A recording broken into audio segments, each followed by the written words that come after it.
8ஆம் அதிகாரம் 27ஆம் வசனம். தேவன் மெய்யாகவே பூமியிலே வாசம் பண்ணுவாரோ? இதோ வானங்களும் வானாதி வானங்களும் உம்மை கொள்ளாதே. நான் கட்டின இந்த ஆலயம் எம்மாத்திரம்? தேவன் மெய்யாகவே பூமியில் வாசம் பண்ணுவாரோ? இந்த இடத்தில் நாம் பார்க்கின்றோம், சாலமோன் என்கிற ராஜா, தாவீதின் மகனாகிய சாலமோன் என்கிற ராஜா ஆலயத்தை கட்டி முடிக்கின்றான். எடுத்து நாம் வாசிப்போம். 6ஆம் அதிகாரம் 1 ராஜாக்கள் 6ஆம் அதிகாரம் 38ஆம் வசனம். 11ஆம் வருஷம் புலியேகம் 8ஆம் மாதத்திலே அந்த ஆலயம் முழுதும் சகல சட்டதிட்டத்தின்படியே ஒரு பங்கு குறையாமல் கட்டி தீர்ந்தது. அவன் அதை கட்டி முடிக்க 7 வருஷம் சென்றது. அதை கட்டி முடிக்க 7 வருஷம் சென்றது. ஆலயத்தை கட்டி முடிக்க எத்தனை வருஷமானது? 7 வருஷமானது என்று சொல்லி பார்க்கிறோம். 7 ஒன்றை வாசிப்போம். சாலமோன் தன் அரண்மனை முழுவதையும் கட்டி முடிக்க 13 வருஷம் சென்றது. தன்னுடைய அரண்மனையை கட்டி முடிக்க 13 வருஷம் சென்றது. ஆலயத்தை கட்டி முடிக்க 7 வருஷம் சென்றது. அப்படி கட்டப்பட்ட அந்த ஆலயத்தில் அதை பிரேட்சி செய்யும்படியாக, தகனபலி செலுத்தி அதில் தேவனை அழைக்கும்படியாக அந்த ஆலயத்தை கட்டி முடித்த பிற்பாடுதான் இங்கே ஒரு கேள்வியோடு கூட சொல்வதை பார்க்கிறோம். மறுபடியும் 27 வாசிப்போம். 8:27. தேவன் மெய்யாக பூமியிலே வாசம் பண்ணுவாரோ? தேவன் மெய்யாக பூமியிலே வாசம் பண்ணுவாரோ என்ற ஒரு கேள்வி அவனுக்குள் வந்துவிட்டது. எத்தனை வருஷமானது ஆலயத்தை கட்ட? 7 வருஷமானது ஆலயத்தை கட்ட. தாவீதுடைய மகன், தேவனுடைய விசேஷ ஞானத்தை பெற்ற சாலமோன் 7 வருஷம் கட்டப்பட்ட ஆலயத்தை அதை பிரதிஷ்டை செய்யும் பொழுது, அதை தேவனுக்காக கொடுக்கின்ற பொழுது அவன் சொல்லுகிறான், மெய்யாக பூமியிலே வாசம் பண்ணுவாரோ? இதோ வானங்களும் வானாதி வானங்களும் உம்மை கொள்ளாதே. வானங்களும் வானாதி வானங்களும் கொள்ளாதவர் அவர். வானத்தினுடைய பொக்கிஷாலையாகிய வானத்தை திறக்கிறவர். வானத்தை திறந்து இயேசு சத்தம் வந்தது. இப்படியெல்லாம் பார்க்கிறவர் யாராக சாலமோன் சொல்லுகிறான், வானங்களும் வானாதி வானங்களும். நல்ல பாட்டுனது வானாதி வானம். அந்த ஜபத்திலே பார்க்கும்போது வானாதி வானாதி வானம் கொள்ளாத தேவன். நீங்களும் நானும் யோசிக்கிற, மூளை யோசிக்கிற அளவுக்கு சிறிதளவு உள்ளவர் அல்ல. ஒரு தேசத்தின் பிரதமரோ, ஒரு தேசத்தினுடைய ஒரு ஸ்டேட்டுடைய முதல்வர் சொன்னால் ஒரு பெரிய மதிப்பு இருக்குது. வல்லரசாகி அமெரிக்காவுடைய ஸ்டேட்ல இருக்கிற பிரசிடென்ட் ஒரு மதிப்புக்குரிய ஒரு மனிதர் உலகத்திலே. இவர் யார்? வானங்களும் வானாதி வானங்களும் கொள்ளாதவர். பெரிய தேவனை ஆராதிக்கிறோம். யோசித்துதான் ஆராதிக்கிறோமா? சிந்தித்து ஆராதிக்கிறோமா? தியானித்து ஆராதிக்கிறோமா? சாலமோன் சொல்லுகிறான், 7 வருஷம் கட்டி தீர்த்த அந்த ஆலயத்திலே தேவனை அழைக்க யோசித்த போது சொல்லுகிறான், தேவன் மெய்யாக பூமியில் வாசம் பண்ணுவாரோ? இவர் யார்? இவர் அளவு என்ன? வானங்கள் அல்ல, வானாதி வானங்கள் கொண்டாடும். பூமியில் அளவு இருக்கிறது, ஒரு தேசத்திற்கு அளவு இருக்கிறது, ஒரு நாட்டிற்கு அளவு இருக்கிறது, எல்லைகள் உண்டு. வானாதி வானங்கள் கொள்ளாத ஒரு தேவனை மண்ணாகிய நாம் ஆராதிக்கிறோம். தேவனை உயரமாக யோசிச்சதான் நம்ம தேவனுக்காக மதிப்பு கொடுத்து ஆராதிக்க முடியும். பெரிய ராஜ்யம், அனைத்து தேசங்களும் அவன் ஞானத்தை பார்க்கும்படி கடந்து வருகிறார்கள். அவனுடைய அரண்மனையும் ஆலயத்தின் அழகையெல்லாம் ரசிக்கும்படியாக உலகத்திற்கு பெரிய பெரிய ராஜாக்கள்லாம் கடந்து வருவதாக சொல்லப்படுகிறது. அதே அதிகாரத்தில் வாசிக்கும் போது அந்த ஆலயத்தின் கட்டுரை விதங்களை பார்க்கிறோம். 6ஆம் அதிகாரம் 7 வாசிக்கும். ஆலயம் கட்டப்படுகையில் அது பனி தீர்ந்து கொண்டு வரப்பட்ட கற்களாலே கட்டப்பட்டது. ஆகையால் அது கட்டப்படுகிற போது சுத்திகள், வாட்சிகள் முதலான இந்த இரும்பு ஆயுதங்களின் சத்தமும் அதிலே கேட்கப்படுகிறது. கட்டுறாரு, சத்தம் கேட்காம கட்டுறாரு. நாம சொல்லுங்க பார்க்கலாம். என்ன பண்ணுங்க, பக்கத்து வீட்டுல கட்டா என்ன பண்ணுவாங்க, டெலிவிஷன் என்ன பண்ணி சவுண்ட் வந்தது, சத்தமே இல்லாமல் கட்டுகிற அளவுக்கு ஞானம் பெற்றவர் அந்த ராஜா. படிச்சு பார்த்தது மறுபடியும் படிக்க போறீங்களே, பொறுமையா படிக்கிறது. ஆலயம் கட்டப்படுகையில் அது வேலை தீர்ந்து கொண்டு வரப்பட்டு கட்டப்பட்டது.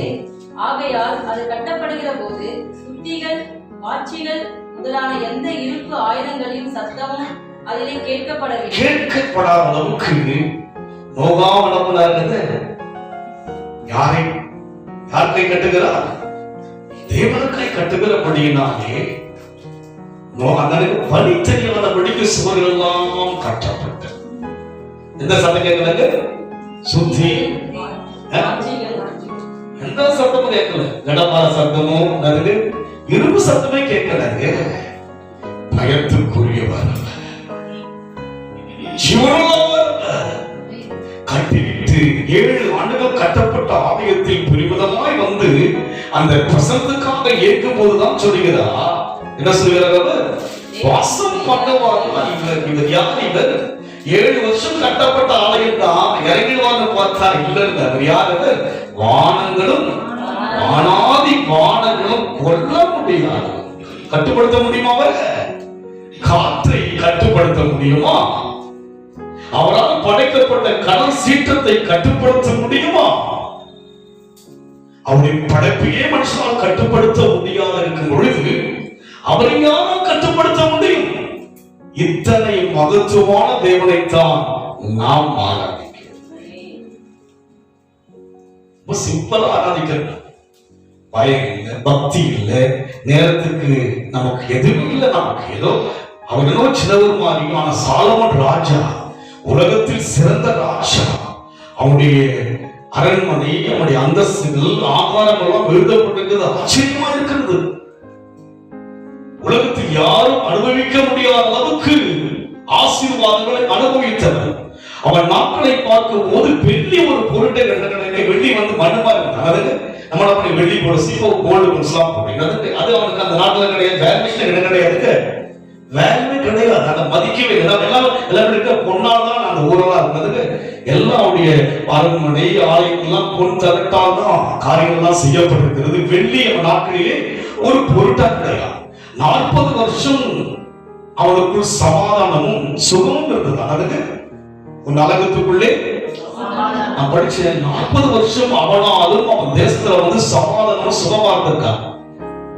அவனுக்கு மாத்திரம் வந்து அவன் மூலமாக சமாதானமாய் தேசம் இருந்தது. அந்த ராஜா மூலமாக எல்லோரும் சுகமா இருந்தாங்க. 40 வருஷம். இப்பேற்பட்ட ராஜா கட்டி முடித்த பிற்பாடு யோசிக்கிறான், வாசம் பண்ண வர முடியாது. நான் என்னவோ நினைச்சேன், 7 வருஷம் கட்டிட்டேன், பெருசா கட்டிட்டேன்னு நினைச்சேன். ஆனா ஆலயத்தை 7 வருஷம் கட்டினா அரண்மனை என்ன பண்ணாங்க? அப்ப கூட மைண்டுக்கு போயிடுச்சு. பார்த்தீங்க, அவனுக்கு யோசித்து பாருங்கள். இவ்வளவு பெரிய தேவன் தான். அதனால்தான் 13 வருஷம் கட்டினபடினால்தான் அவனுடைய ராஜ்யத்துக்கு பின்னால் அவன் மரித்த பிற்பாடு ராஜ்யம் 2ஆக பிரிக்கப்படுகிறது. பிரிஞ்சிடுச்சு. யூத கோத்திரம் இஸ்ரவேல் பிரிக்கப்பட்டு விட்டது. வேதனைகள் வந்து விட்டது. காரணம் என்ன? ஆலயத்துக்கு 2 வருஷம், அரண்மனைக்கு நம்ம கூட வீட்டுக்காரையும் நிறைய பார்ப்போம். ஆண்டவர் காரியம் குறைவாதான் இருக்கு. நானிதான் யோசிச்சு 7 வருஷம் உங்களுக்கு, அவருக்கு 2 வருஷம். ஆனா என்ன சொல்றாங்க? வானங்களும் வானாதி வானம் கொள்ளாத தேவன்.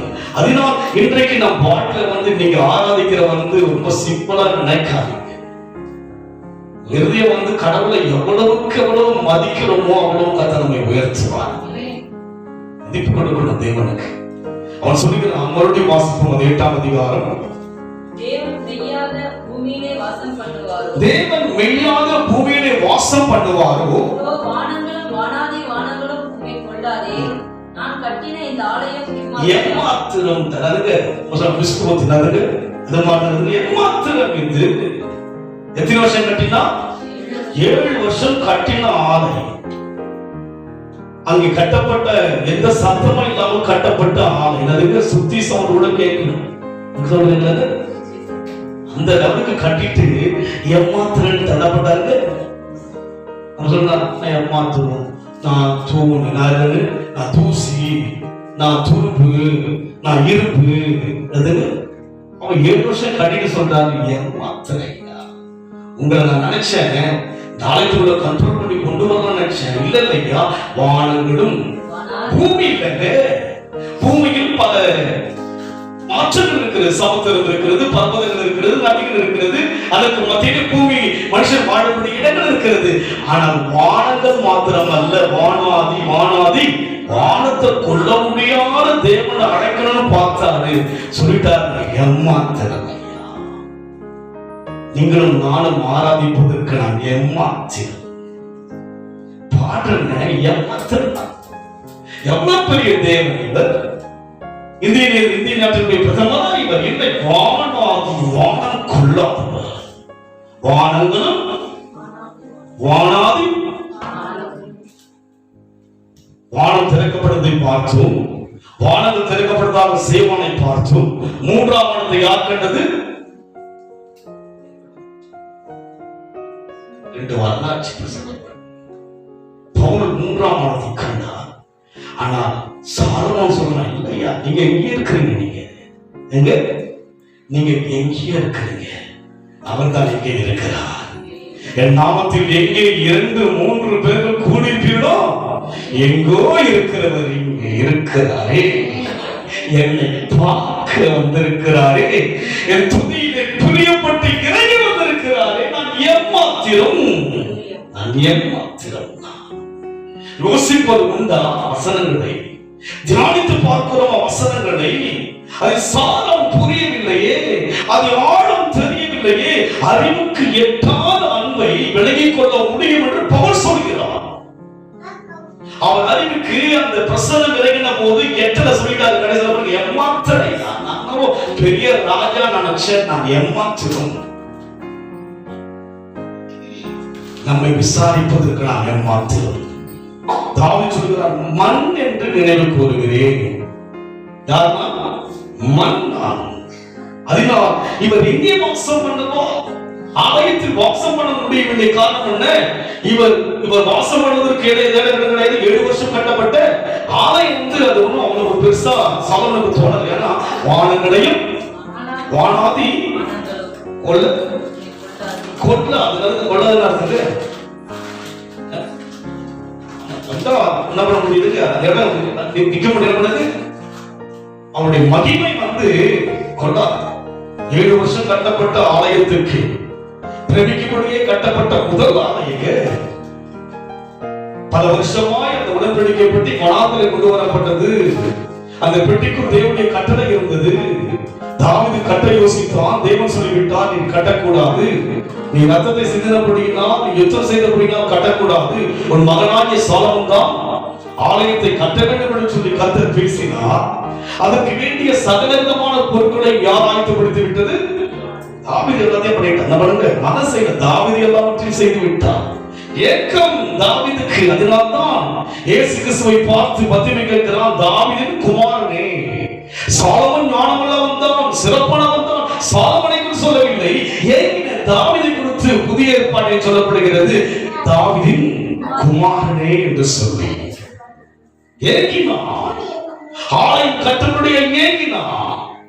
அவன் கட்டாவிட்டாலும் அவன் எல்லாவற்றையும் பொருட்களை ஆயத்தப்படுத்தி தன்னுடைய மகனுக்கு கொடுக்கிறான்.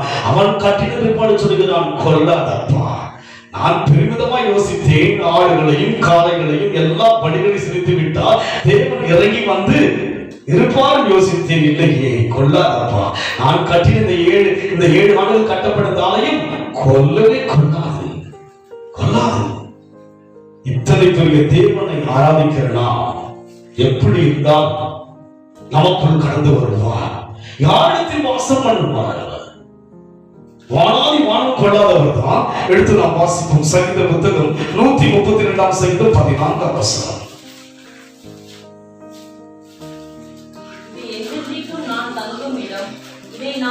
சங்கீதம் 113 வசனம்.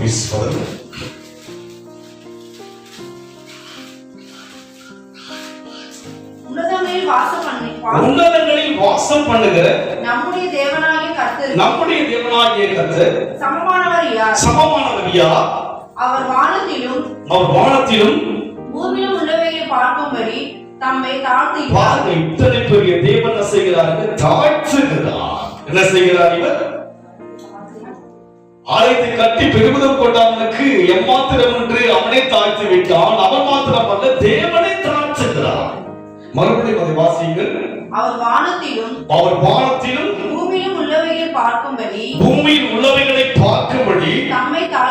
தம்மை தாழ்த்துகிறார். அவர் இறங்க வேண்டும் என்று சொன்னால் அவர் தம்மை தாழ்த்த வேண்டும், தாழ்த்துகிறவராய் இருக்கிறார். அதோடு மாத்திரமல்ல, இப்போது வாசிப்போம் சங்கீதம் 132:14. இது என்றென்றைக்கும் நான் தங்கும் இடம், இதை நான் விரும்பினபடியால் இங்கே வாசம் பண்ணுவேன். பாருங்கள், அங்கே சாலமோன் கட்டின ஆலயத்தில் வாசம் கொள்ள முடியாது என்று சாலமோன் அறிக்கை செய்து விட்டார். ஆனால் சங்கீதத்தில் சொல்லுகிறார், நான் என்றென்றைக்கும் தங்கும் இடம் விரும்பிட்டையா வாசம் பண்றேன். யாரை விரும்பிட்டாருங்க? உங்களை என்ன விரும்பிட்டாரு? தாவீது கதை அன்னைக்கு நடந்த கதை. இன்றைக்கு நம்ம கதைக்கு தான் தேவன் பேசுகிறார். இங்க அமர்ந்திருக்கிற உங்களுக்காக தான் இந்த கதை எழுதப்பட்டிருக்கிறது. கதை சொல்லுகிறது. நேரம் யாருக்காக செலவிடுகிற நேரம்? தேவனுக்காக. அவரோடு மாத்திரமல்ல, உங்களுக்காக தேவன் செலவிடுகிற நேரம் இது. அவரோடு செலவிடுகிற நேரம் ஒவ்வொன்றும் வீணாய் போகாதுங்க. அன்றைக்கு சாலமோன் பார்க்கிறான், வானாதி வானம் கொள்ளாத தேவன் தங்க முடியுமா என்று சொல்லி அவருக்குள் கேள்வி வந்து விட்டது. கூடாது, அவரால் கூடாது, தங்க முடியாது என்று அவர் அறிக்கை செய்து விட்டார். நான் கட்டின ஆலயம் அவர்தான் முடிச்சு போச்சு.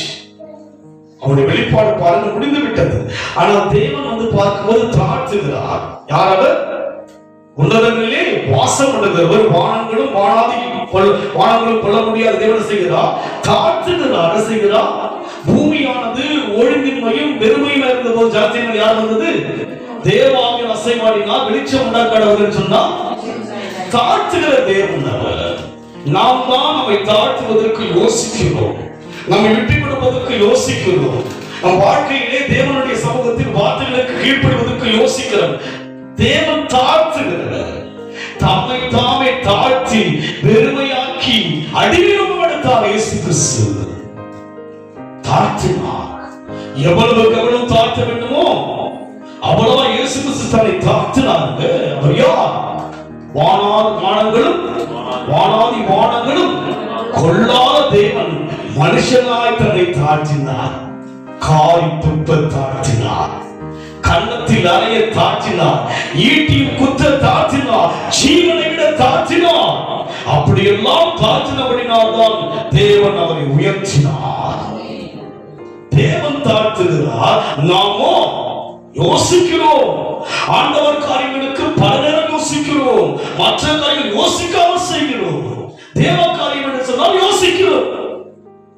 நேரத்தை யோசிக்கிறோம், காலத்தை யோசிக்கிறோம். நம்முடைய பார்த்தீங்கன்னா ஒரு வீட்டுக்கு பிரயர் கொடுத்தாங்க.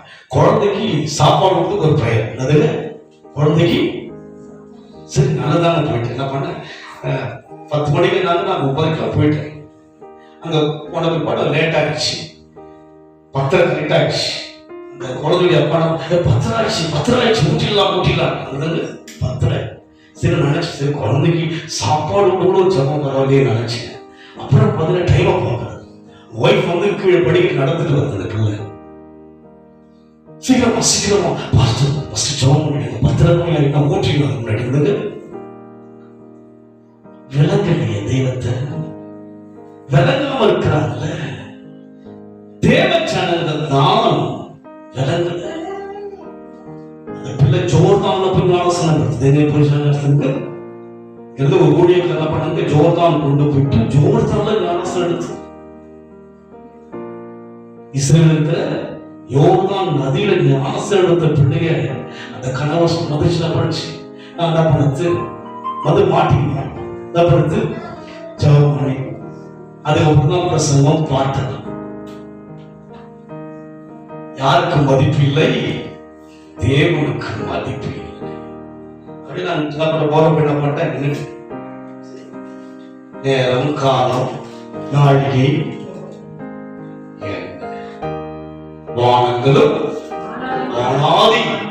வானங்களும் கொள்ளாத தேவன் நமக்குள் வாசம் பண்ணுகிறாரே. மண்ணான எனக்குள் தேவ ஆவி வாசம் பண்ணுகிறாரே என்று பாடினோம் அல்லவா? மறந்துட்டீங்களா? பாடினோம். நான் கத்தி பார்க்கணும், கத்தாம பாடுறேன், அவ்வளவுதான். இத்தனை மகத்துவம் உள்ள பதவியா இப்புழுக்களுக்கா? உலக பதவியை நமக்கு வானாதி வானங்களும் பொல்லாத தேவனை வழிபடுகிற ஒரு பதவியை நமக்கு கொடுத்திருக்கிறார். பிஎம் பதவி கூட பெருசு கிடையாது. ஆமென் சொல்லுங்க. பயப்படுறீங்களா? ஆராய்ந்து பார்த்தால் நாம் தான் விசேஷமானது. தெரிகிறது. இந்த சீரை பெற்றவர்கள் உலகத்தில் பாக்கியம் உள்ளவர்கள், ஆசீர்வதிக்கப்பட்டவர்கள்.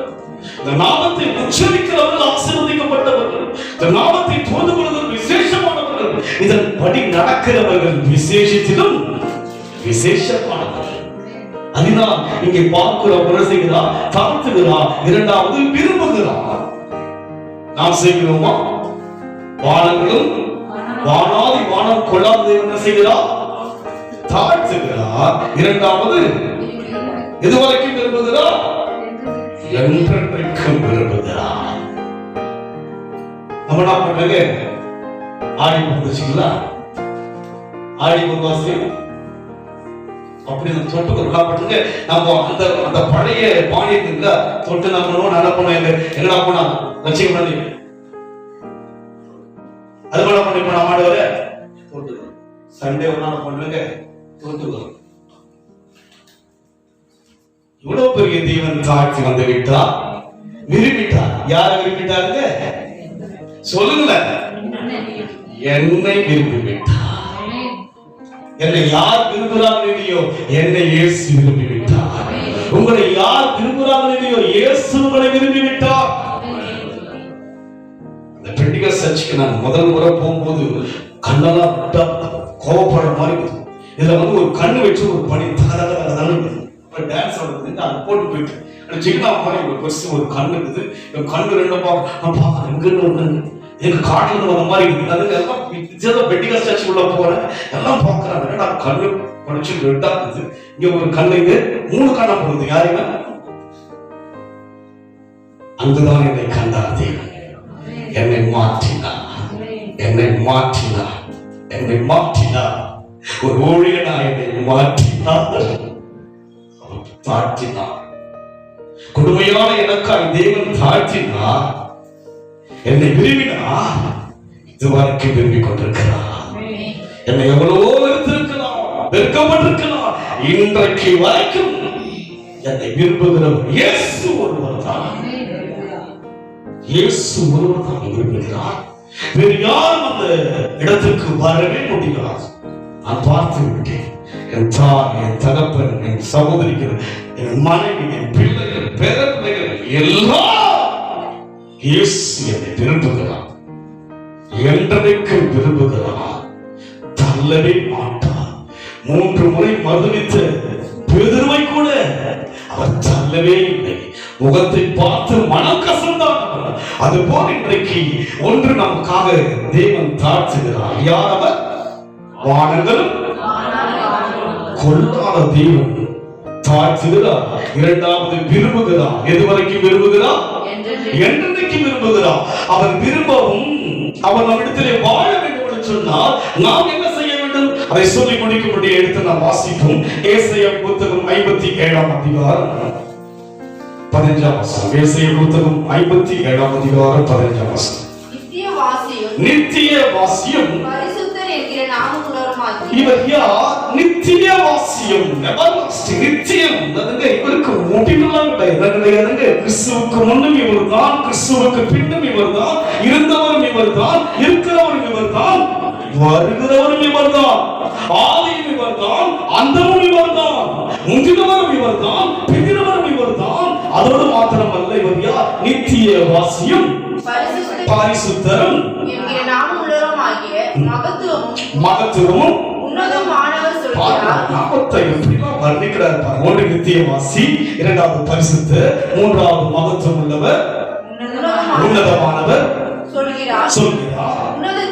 உன்னதத்திலும் பரிசுத்த ஸ்தலத்திலும் வாசம் பண்ணுகிற நான் எங்க இருக்கிறாங்க? உன்னதத்தில் இருக்கிறார். நாம் பார்த்தோம் அல்லவா? உன்னதத்தில் வாசம் பண்ண செய்கிறார்.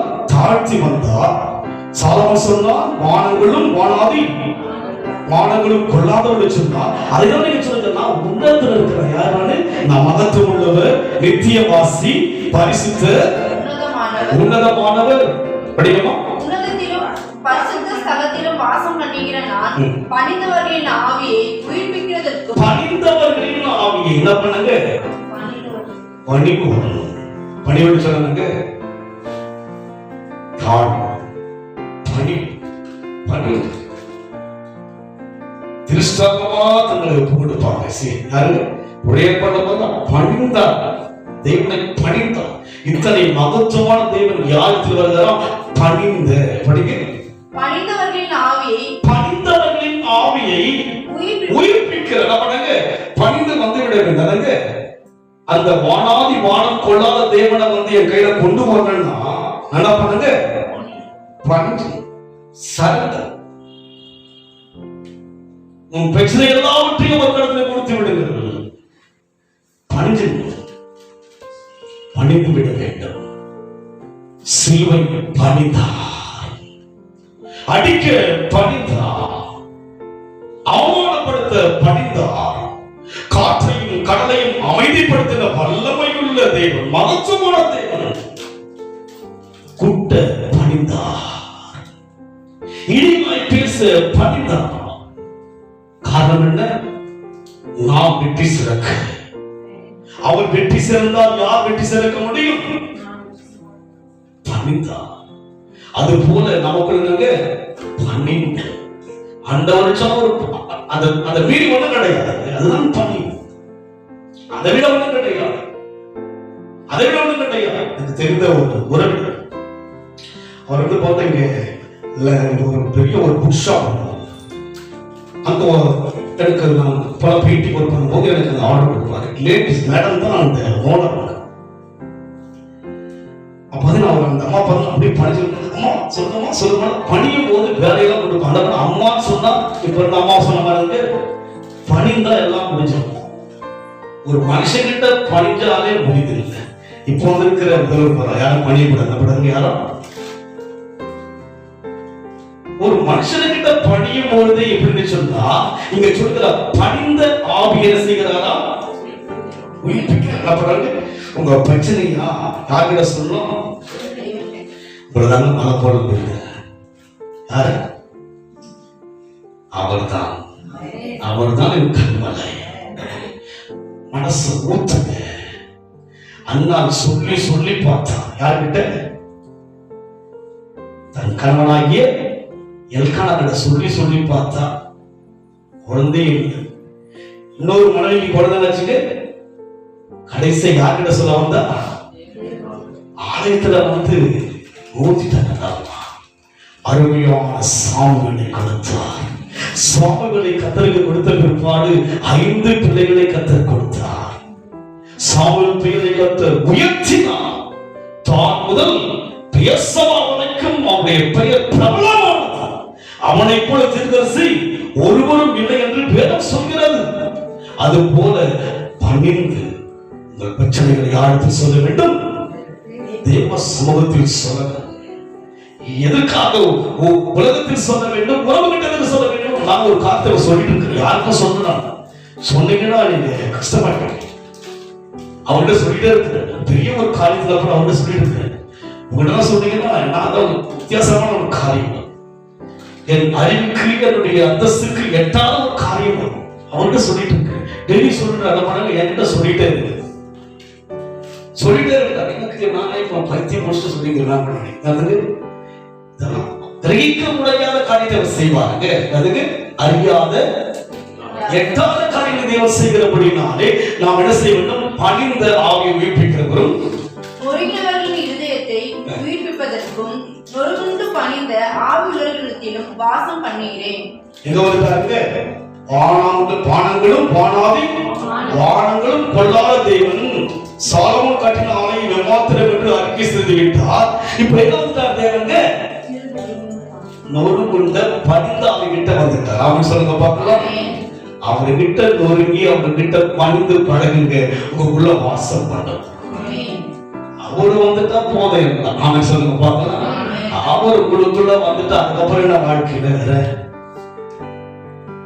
இவ்வளவு பெரிய தேவனை நம்ம கட்டுப்பாட்டை கொண்டு வரணும்னா, அந்த ரிமோட் நம்ம கையில கொண்டு வரணும் பண்ணுங்க, பணிஞ்சிட்டா மோல் அடிக்க பாட்டு பாட ஆட்டதான் நான் பணி என்ன பண்ணுறது? ஐயோ ஆலயமே ஆராதிக்க போகணுமே என்ற ஒரு பணி இருக்குங்களா?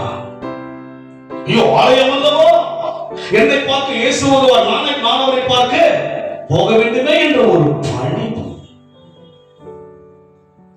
பணி இதை வந்து பணி தேவனுக்கு மனுஷன் தேவனுக்கிட்ட வந்து பணிஞ்சிருக்கு. அவன் வெளியே போயிட்டு யாரும் என்ன பண்ண மாட்டாங்க, வித்தியா கிட்ட வந்து காலில் வந்து முடிஞ்சா வித்தியா சொல்லலாம், பணிச்சா வந்துருவான். எவ்வளவு பெரிய தேவன்!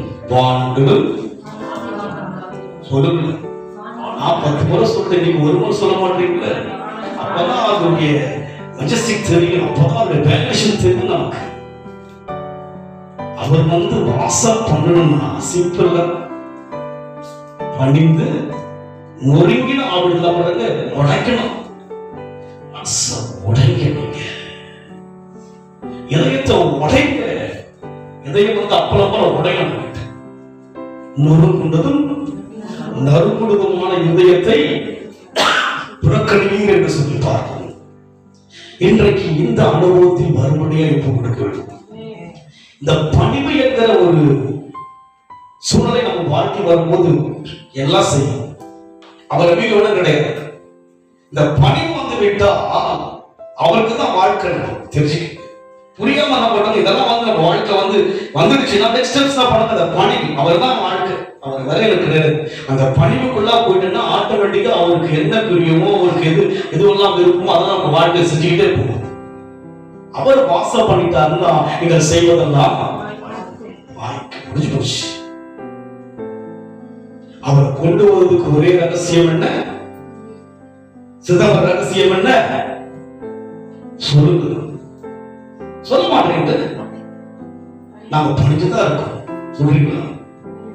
படிங்க. காலை எழுந்து படிங்க.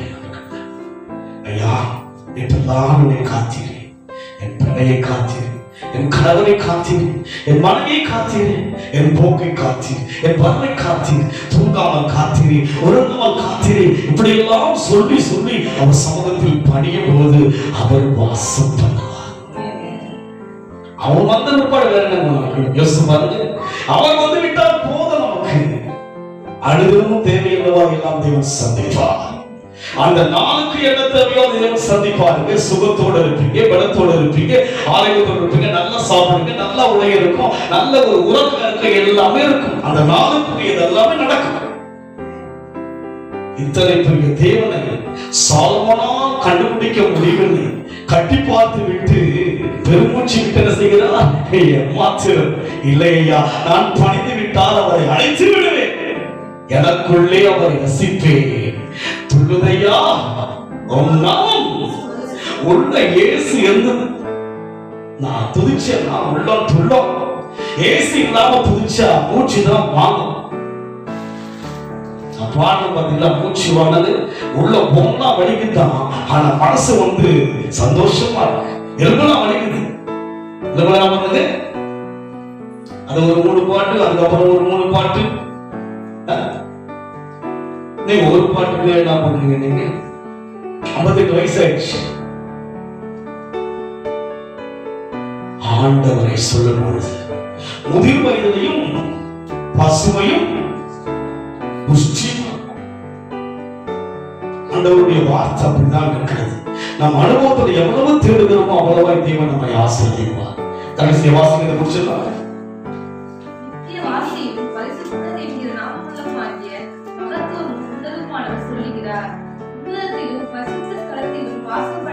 உன்னதத்திலும் பரிசுத்த ஸ்தலத்திலும் வாசம் பண்ணுகிற நான் பணிந்தவர்களின் ஆவியை உயிர்ப்பிக்கிறதற்கும்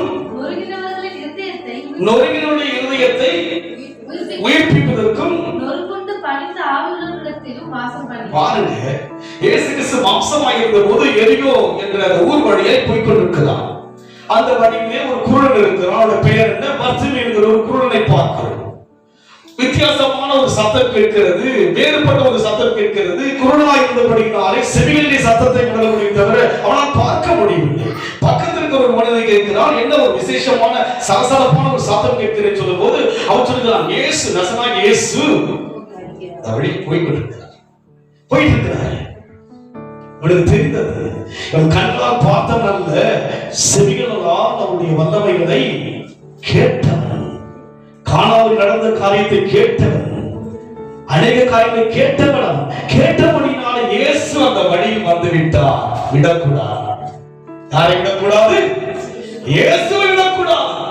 அவர் யார்? உன்னதத்திலே வாசம் பண்ணுகிற தேவன். என்னுடைய எரிகோ வழியை வாசம் பண்ணி போய் கொண்டிருக்கிறாரே, என் வழியாய் போகிறாரே, மாம்சமாய் இருக்கிறவர் நடந்து போகிறாரே, விடக்கூடாது. பார்க்க முடியாத குருடன், இரண்டாவது அற்பமான ஒரு மனிதன் கடந்து போகிறார். அவன் கூப்பிடுகிறான். கூப்பிட்ட போது சீஷர்கள் தடை செய்கிறார்கள். கூப்பிடாதே, அவர் உன்னை தாண்டி சென்று விட்டார். இயேசு சென்று விட்டார், தாண்டி சென்று விட்டார். அவன் விடவில்லை. அவன் அதிகமாய் கூப்பிட்டான். சென்றவர் திரும்பி வந்தார். சென்றவர் நின்று விட்டார். அங்கே நான் ஜெபிக்கும் போது சொன்னாங்க, நான் பர்த்திமேயு. நான் யாருன்னா நின்று விட்டார். சீஷர்கள் பார்க்கிறார், முகமே மாறிவிட்டது அவர்களுக்குள்ளாக.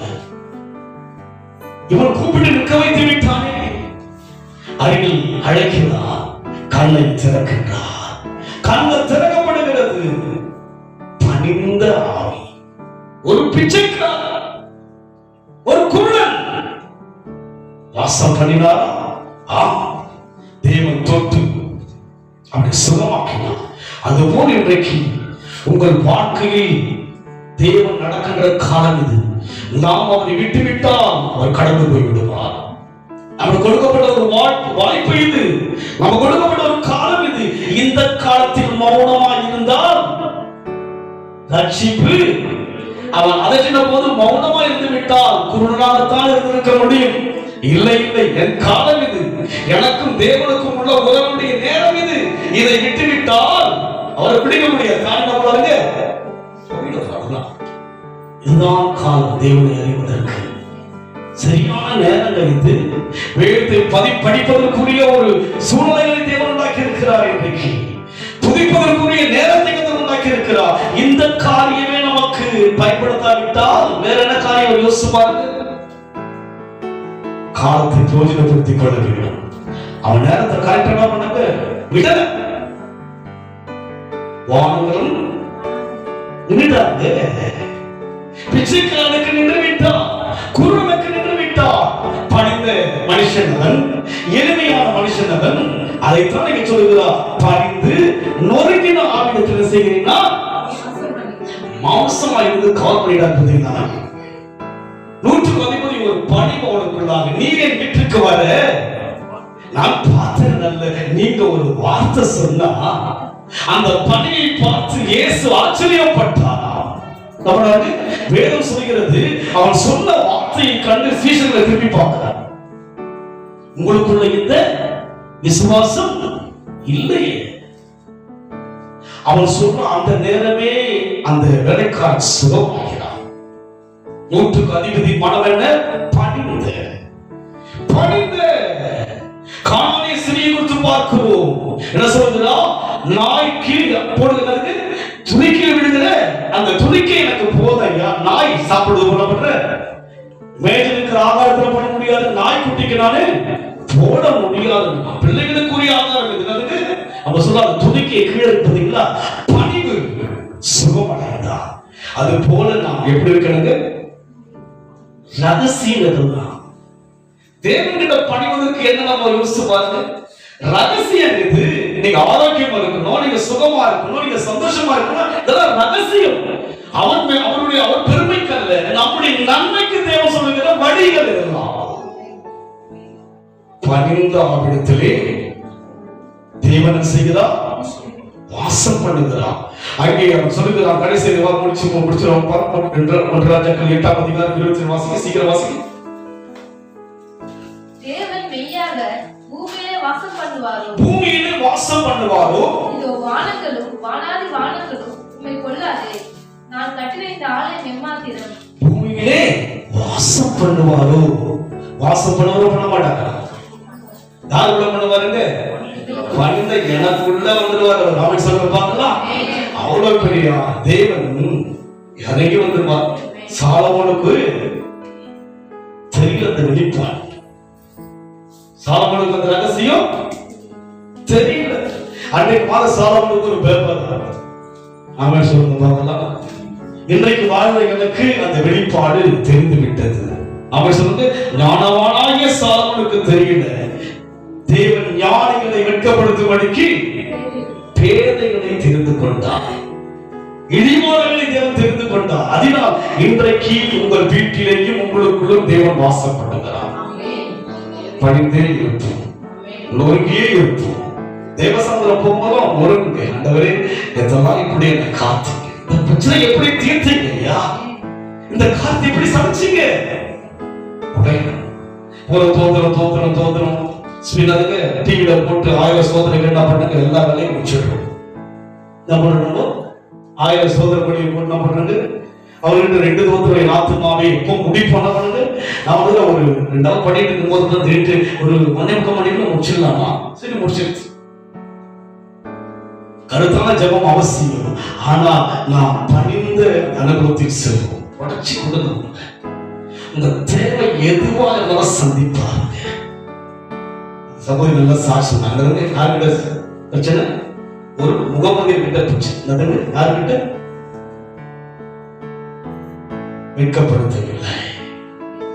தேவன் இன்றைக்கு நமக்குள்ளே வாசம் பண்ணுகிறார். உங்க வீட்டுக்குள்ள யார் இருக்கிறா? தேவன் இருக்கிறார். உங்களுக்குள் யார் இருக்கிறா? இவர் யார்? இவர் வானங்களும் பெரியவர் இருக்கிறார். அவன் சொல்லுங்க, உலகத்தில் இருப்பவனை பார்க்கிலும் பெரியவர். இதுக்கு மேல நான் உங்களுக்கு துருதையா, யார் மனசுல துருது தெரியுதா? ஆண்டவர் வசனமா தேடுங்க. தேன சாப்பிட்டா எப்படி இருக்கும் முகம்? உங்களுக்கு எப்படி இருக்கும்? சொல்லுங்க. ஒரு மகிழ்ச்சியா இருக்கு.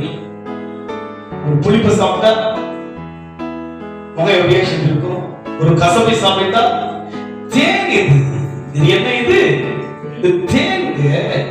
சுவைக்க முடியாது. தேவன் நம்மை அழைத்திருக்கிறார். கர்த்தர் நல்லவர் என்பதை நீங்க பயப்பட படிச்சுக்கிட்டே இருந்தீங்கன்னா ஒரு ஒரு சுவிக்கிற அனுபவம் அப்படியே அந்த கனவை வந்து அப்படியே மனசுல பார்க்காம உள்ள பெரிய நபரை என்கிட்ட இருக்கிறாரு.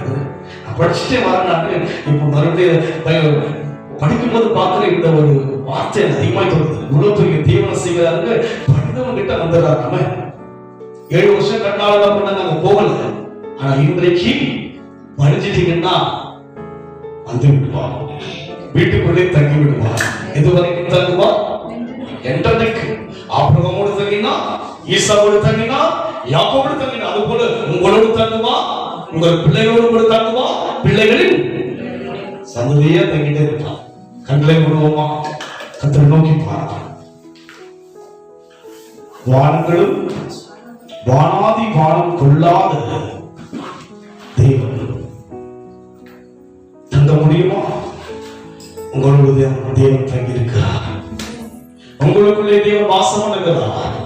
உங்கள் குடும்பத்தில் உங்கள் வீட்டிலே தேவன் வாசம் பண்ணுகிறார். அன்றைக்கு இயேசு கிறிஸ்து மாம்சமாய் இருந்த போது இன்றைக்கு உன் வீட்டில் தங்க வேண்டும் என்று சொல்லி வாஞ்சையோடு கூட சபை வீட்டுக்கு போனார் அல்லவா? இன்றைக்கு தேவன் ஆவியா இருக்கிறார். உங்கள் வீட்டில் வாயு கூடாரத்தை அணுகிறார். உங்களுக்கு வாசம் பண்ணுகிறார். உங்களை ஒருவரால் தொட முடியாது. உன்னை தொடுகிறவன் என் கண்மணியை தொடுகிறார். உங்களுக்குள்ளே அவர் இருக்கிறார். முதலடி நமக்கு அவருக்கு தான். அவர் உள்ள இருக்கிறார். நன்றி செலுத்துகிறோம். எங்களை தாழ்த்தி படைக்கிறோம், பணிந்து விடுகிறோம், நொறுங்குகிறோம். இந்த பிரச்சனை ஒவ்வொன்றையும் உன்னுடைய சம்பவத்தில் இதயத்தை ஊற்றி சொல்லிட்டு இருக்கிறதா வாழ்க்கை. மேற்கொள்வோம் சொல்ல சொல்ல பிரச்சனை இருந்து வெளியே வருவாயா? தாவீது, ஆபிரகாம், ஈசாக்கு, யாக்கோபு, யோசேப்பு எல்லாம் உங்களோட சஞ்சரித்து உழைக்க உங்களோட பழகுங்க. அது போல அந்த பழக்கத்திற்குள் எங்களை கொண்டு வாங்க. ஆசீர்வதிங்க இயேசுவின் நாமத்தில் பிதாவே. என் ஆத்துமாவே கர்த்தரை ஸ்தோத்திரி, என் உள்ளமே நாமத்தை ஸ்தோத்திரி. என் ஆத்துமாவே கர்த்தரை ஸ்தோத்திரி, கர்த்தர் செய்த சகல உபகாரங்களை மறவாதே. 8ஆம் அதிகாரம் 27ஆம் வசனம். தேவன் மெய்யாகவே பூமியிலே வாசம் பண்ணுவாரோ? இதோ வானங்களும் வானாதி வானங்களும் உம்மை கொள்ளாதே. நான் கட்டின இந்த ஆலயம் எம்மாத்திரம்? தேவன் மெய்யாகவே பூமியில் வாசம் பண்ணுவாரோ? இந்த இடத்தில் நாம் பார்க்கின்றோம், சாலமோன் என்கிற ராஜா, தாவீதின் மகனாகிய சாலமோன் என்கிற ராஜா ஆலயத்தை கட்டி முடிக்கின்றார். எடுத்து நாம் வாசிப்போம். 6ஆம் அதிகாரம் 6ஆம் அதிகாரம் 38ஆம் வசனம். 11ஆம் வருஷம் புலியேசம் 8ஆம் மாதத்திலே அந்த ஆலயம் முழுதும் சகல சட்டதிட்டத்தின்படியே ஒரு பங்கு குறையாமல் கட்டி தீர்ந்தது. அவன் அதை கட்டி முடிக்க 7 வருஷம் சென்றது. அதை கட்டி முடிக்க 7 வருஷம் சென்றது. ஆலயத்தை கட்டி முடிக்க எத்தனை வருஷமானது? 7 வருஷமானது என்று சொல்லி பார்க்கிறோம். 7 ஒன்றை வாசிப்போம். சாலோமன் தன் அரண்மனை முழுவதையும் கட்டி முடிக்க 13 வருஷம் சென்றது. தன்னுடைய அரண்மனையை கட்டி முடிக்க 13 வருஷம் சென்றது. ஆலயத்தை கட்டி முடிக்க 7 வருஷம் சென்றது. அப்படி கட்டப்பட்ட அந்த ஆலயத்தில் அதை பிரேட்சி செய்யும்படியாக, தகனபலி செலுத்தி அதில் தேவனை அழைக்கும்படியாக அந்த ஆலயத்தை கட்டி முடித்த பிற்பாடுதான் இங்கே ஒரு கேள்வியோடு கூட சொல்வதை பார்க்கிறோம். மறுபடியும் 27 வாசிப்போம். 8:27. தேவன் மெய்யாக பூமியிலே வாசம் பண்ணுவார். தேவன் மெய்யாக பூமியிலே வாசம் பண்ணுவாரோ என்ற ஒரு கேள்வி அவனுக்குள் வந்துவிட்டது. எத்தனை வருஷமானது ஆலயத்தை கட்ட? 7 வருஷமானது ஆலயத்தை கட்ட. தாவீதுடைய மகன், தேவனுடைய விசேஷ ஞானத்தை பெற்ற சாலமோன் 7 வருஷம் கட்டப்பட்ட ஆலயத்தை அதை பிரேஷ்டை செய்யும் பொழுது, அதை தேவனுக்காக கொடுக்கின்ற பொழுது அவன் சொல்லுகிறான், மெய்யாக பூமியிலே வாசம் பண்ணுவாரோ? இதோ வானங்களும் வானாதி வானங்களும் உம்மை கொள்ளாதே. வானங்களும் வானாதி வானங்களும் கொள்ளாதவர் அவர். வானத்தினுடைய பொக்கிஷாலையாகிய வானத்தை திறக்கிறவர். வானத்தை திறந்து இயேசு சத்தம் வந்தது. இப்படியெல்லாம் பார்க்கிறவர் யாராக சாலமோன் சொல்கிறார்? வானங்களும் வானாதி வானங்களும். நல்ல பாட்டுனது வானாதி வானம். அந்த ஜபத்திலே பார்க்கும்போது வானாதி வானாதி வானம் கொள்ளாத தேவன். நீங்களும் நானும் யோசிக்கிற மூளை யோசிக்கிற அளவுக்கு சிறிதளவு உள்ளவர் அல்ல. ஒரு தேசத்தின் பிரதமரோ, ஒரு தேசத்தின் ஒரு ஸ்டேட்டுடைய முதல்வர் சொன்னால் ஒரு பெரிய மதிப்பு இருக்கு. வல்லரசு நாடாகிய அமெரிக்காவுடைய ஸ்டேட்ல இருக்கிற பிரசிடென்டாக ஒரு மதிப்புக்குரிய ஒரு மனிதர் உலகத்திலே. இவர் யார்? வானங்களும் வானாதி வானங்கள் கொள்ளாத பெரிய தேவனை ஆராதிக்கிறோம். யோசித்துதான் ஆராதிக்கிறோமா? சிந்தித்து ஆராதிக்கிறோமா? தியானித்து ஆராதிக்கிறோமா? சாலமோன் சொல்கிறான், 7 வருஷம் கட்டி தீர்த்த அந்த ஆலயத்திலே தேவனை அழைக்க யோசித்த போது சொல்கிறான், தேவன் மெய்யாக பூமியில் வாசம் பண்ணுவாரோ? இவர் அளவு என்ன? வானங்கள் அல்ல, வானாதி வானங்கள் கொண்டாட. பூமியில் அளவு இருக்கிறது, ஒரு தேசத்திற்கு அளவு இருக்கிறது, ஒரு நாட்டிற்கு அளவு இருக்கிறது, எல்லைகள் உண்டு. வானாதி வானங்கள் கொள்ளாத ஒரு தேவனை மண்ணாகிய நாம் ஆராதிக்கிறோம். தேவனை உயரமாக யோசிச்சதான் நம்ம தேவனுக்காக மதிப்பு கொடுத்து ஆராதிக்க முடியும். பெரிய ராஜ்யம். அனைத்து தேசங்களும் அவர் ஞானத்தை பார்க்கும்படி கடந்து வருகிறார்கள். அவனுடைய அரண்மனையும் ஆலயத்தின் அழகையெல்லாம் ரசிக்கபடியாக உலகத்தில் இருக்கிற பெரிய பெரிய ராஜாக்கள்லாம் கடந்து வருவதாக சொல்லப்படுகிறது. அதே அதிகாரத்தில் வாசிக்கும் போது ஆலயத்தின் கட்டுகிற விதங்களை பார்க்கிறோம். 6ஆம் அதிகாரம் 7 வாசகம் வருகிறது. 6:7. ஆலயம் கட்டப்படுகையில் அது பனி தீர்ந்து கொண்டு வரப்பட்ட கற்களாலே கட்டப்பட்டது. சுத்திகள் ஆகையால் அது கட்டப்படுகிற போது சுத்திகள், வாட்சிகள் முதலான இந்த இரும்பு ஆயுதங்களின் சத்தமும் அதிலே கேட்கப்படவில்லை. பாருங்க, என்ன கட்டுறாரு, சத்தம் கேட்காம கட்டுறாரு. நாம சொல்லுங்க பார்க்கலாம். என்ன பண்ணுங்க, பக்கத்து வீட்டுல கட்டா என்ன பண்ணுவாங்க, டெலிவிஷன் என்ன பண்ணி சவுண்ட் வந்து சத்தமே இல்லாம கட்டுகிற அளவுக்கு ஞானம் பெற்றவர் ராஜா. படிச்சு பார்த்தீங்கன்னா மறுபடியும் படிக்க பகுதிகளை பொறுமையா படிக்கிறது. ஆலயம் கட்டப்படுகையில் அது வேலை தீர்ந்து கொண்டு வரப்பட்டு கற்களாலே கட்டப்பட்டது. ஆகையால் அது கட்டப்படுகிற போது சுத்திகள், வாட்சிகள் முதலான எந்த இரும்பு ஆயுதங்களின் சத்தமும் அதிலே கேட்கப்படவில்லை. கேட்கப்படாத அளவுக்கு நோகாம யாரை யார்கை கட்டுகிறார்? தேவனுக்கை கட்டுகிறபடியினாலே வழி தெரியாதபடிக்கு சுவர்கள் எல்லாம் கட்டப்பட்டது. எந்த சத்தம் கேட்கல? சுத்தி எந்த சத்தமும் கேட்கல. கடப்பார சத்தமும் இரும்பு சத்தமே கேட்கலங்க. பயத்துக்குரியவர் கட்டிவிட்டு 7 ஆண்டுகள் கட்டப்பட்ட ஆலயத்தில் பெருமிதமாய் வந்து அந்த பிரசன்னத்துக்காக ஏற்கும் போதுதான் சொல்லுகிறா. என்ன சொல்கிறார்? வாசம் பண்ணுவாங்க. இவர் யார்? இவர் 7 வருஷம் கட்டப்பட்ட ஆலயம் தான். இறங்கிடுவாங்க பார்த்தா இல்ல. அவர் யார்? வானங்களும் வானாதி வானங்களும் கொல்ல முடியாது. கட்டுப்படுத்த முடியுமா? அவர் காற்றை கட்டுப்படுத்த முடியுமா? அவரால் படைக்கப்பட்ட கடல் சீற்றத்தை கட்டுப்படுத்த முடியுமா? அவருடைய படைப்பையே மனுஷனால் கட்டுப்படுத்த முடியாத இருக்கும் பொழுது அவரை யாரும் கட்டுப்படுத்த முடியும்? இத்தனை மகத்துவமான தேவனைத்தான் நாம் ஆராதிக்கிறோம். சிம்பிளா ஆராதிக்கிறோம். பயம் இல்லை, பக்தி இல்லை, நேரத்துக்கு நமக்கு எதுவும் இல்லை. நமக்கு ஏதோ அவர் ஏதோ சிலவர் மாதிரியான சாலமன் ராஜா, உலகத்தில் சிறந்த ராஜா. அவனுடைய அரண்மனை, அவனுடைய அந்தஸ்துகள், ஆகாரங்கள் எல்லாம் எழுதப்பட்டிருக்கிறது. ஆச்சரியமா இருக்கிறது. உலகத்தில் யாரும் அனுபவிக்க முடியாத அளவுக்கு ஆசீர்வாதங்களை அனுபவித்தவர். அவன் நாட்களை பார்க்கும் போது வெள்ளி ஒரு பொருட்டை வெள்ளி வந்து மண்ணமா இருந்தாங்க. நம்ம அப்படி வெள்ளி போட சீப்போ கோல்டு கொடுக்கலாம் அப்படின்றது அது அவனுக்கு அந்த நாட்டுல கிடையாது. வேல்யூஷன் என்ன கிடையாது, வேல்யூ கிடையாது. அதை மதிக்கவே எல்லாம் பொண்ணால்தான் அந்த ஊரெல்லாம் இருந்தது. எல்லாருடைய அரண்மனை ஆலயம் எல்லாம் பொன் தரட்டால் தான் காரியங்கள்லாம் செய்யப்பட்டிருக்கிறது. வெள்ளி அவன் நாட்களிலே ஒரு பொருட்டா கிடையாது.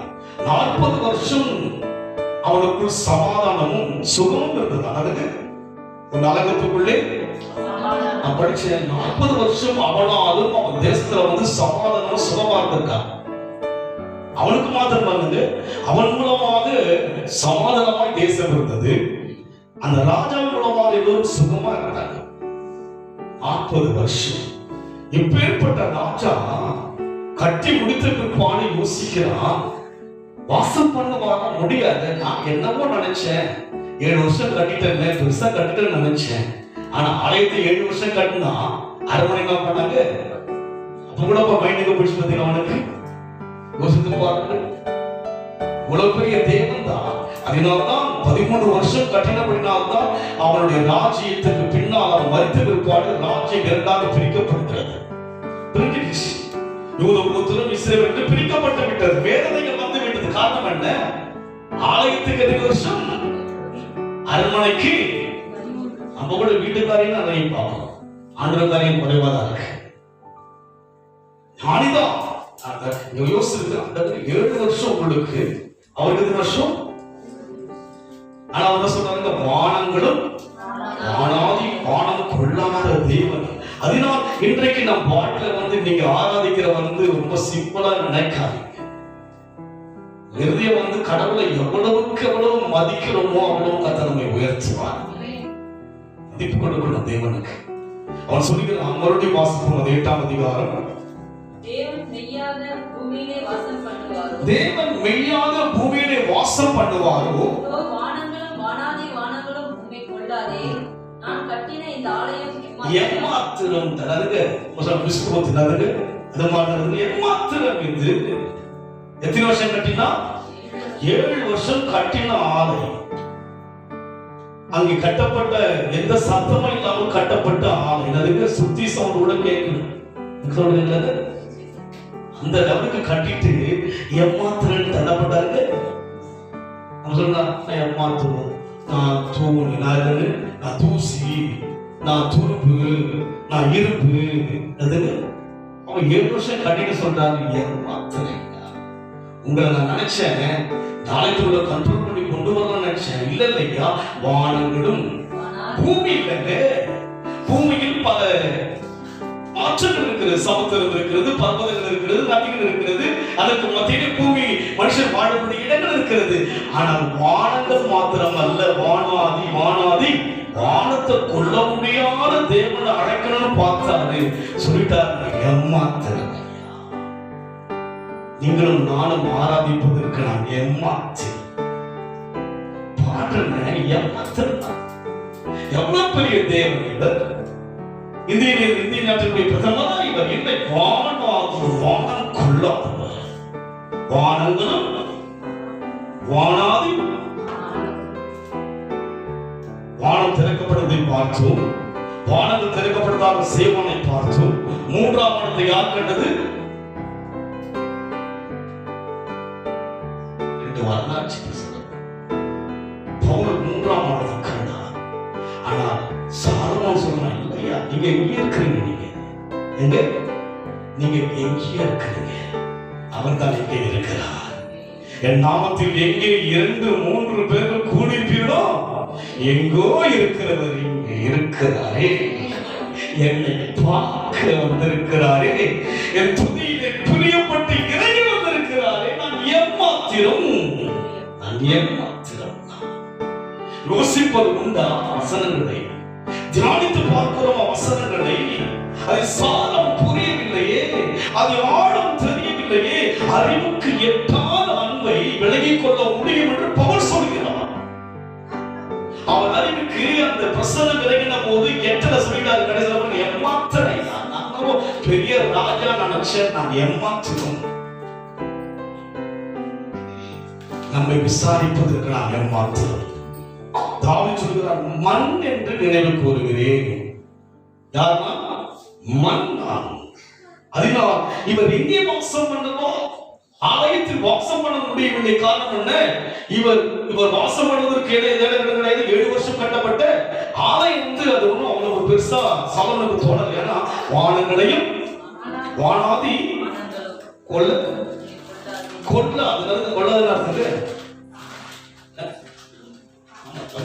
என்ன பண்ண முடியுது? நிக்க முடியாது. அவனுடைய மகிமை கொள்ளாது. 7 வருஷம் கட்டப்பட்ட ஆலயத்துக்கு பிரமிக்கும்படியே கட்டப்பட்ட முதல் ஆலயங்க. பல வருஷமாய் அந்த உடன்படிக்கை பெட்டி வனாந்திலே கொண்டு வரப்பட்டது. அந்த பெட்டிக்குள் தேவனுடைய கட்டளை இருந்தது. தாவீது கட்ட யோசித்தான். தேவன் சொல்லிவிட்டார், நீ கட்டக்கூடாது. நீ ரத்தத்தை சிந்தினபடியினால், நீ யுத்தம் செய்தபடியினால் கட்டக்கூடாது. உன் மகனாகிய சாலமோன் தான் ஆலயத்தை கட்ட வேண்டும் என்று சொல்லி கர்த்தர் பேசினார். அதற்கு வேண்டிய சகலவிதமான பொருட்களை யார் ஆயத்தப்படுத்தி விட்டது? தாவீது எல்லாத்தையும் பண்ணிட்டான். நம்மளுங்க மனசை தாவீது எல்லாவற்றையும் செய்து விட்டார். ஏக்கம் தாவீதுக்கு. அதனால்தான் இயேசு கிறிஸ்துவை பார்த்து பத்திமை கேட்கிறான், தாவீதின் குமாரனே. சாலமோன் ஞானமுள்ளவன் தான், சிறப்பானவன் தான். சாலமோனை குறித்து சொல்லவில்லை, ஏன் தாவீதை குறித்து புதிய ஏற்பாட்டில் சொல்லப்படுகிறது, தாவீதின் குமாரனே என்று சொல்லி ஏங்கினான். ஆலயம் கட்டக்கூடிய ஏங்கினான். அவன் கட்டாவிட்டாலும் ஏங்கினவன் எல்லாவற்றையும் பொருட்களை ஆயத்தப்படுத்தி தன்னுடைய மகனுக்கு கொடுக்கிறான். அவன் கட்டின பிற்பாடு சொல்லுகிறான், கொல்லாதப்பா. நான் பெருமிதமாய் யோசித்தேன், ஆடுகளையும் காளைகளையும் எல்லா பணிகளையும் சிரித்து விட்டால் தேவன் இறங்கி வந்து இருப்பாரும் யோசித்தேன். இல்லையே, கொல்லாதப்பா. நான் கட்டின இந்த 7 ஆண்டுகள் கட்டப்பட்ட ஆலயம் கொல்லவே கொள்ளாது. இத்தனை பெரிய தேவனை ஆராதிக்கிறனா எப்படி இருந்தால் நமக்குள் கடந்து வருவார். யாரிடத்தில் வாசம் பண்ணுவார்?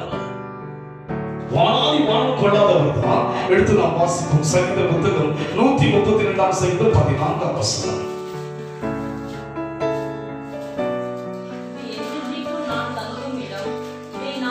சங்கீதம் 113 வசனம் பேசுவார்.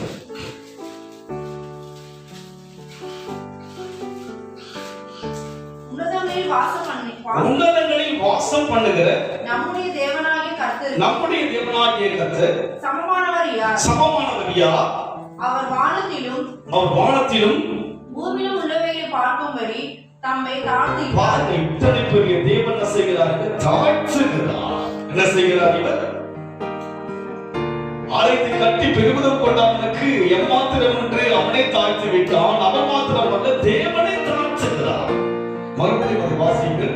அவர் வானத்திலும் பூமியில் உள்ளவைகளை பார்க்கும்படி தம்மை தாழ்த்துகிறார். அவர் இறங்க வேண்டும் என்று சொன்னால் அவர் தம்மை தாழ்த்த வேண்டும். தாழ்த்துகிறவராய் இருக்கிறார். அதோடு மாத்திரமல்ல, இப்போது வாசிப்போம். சங்கீதம் 132:14.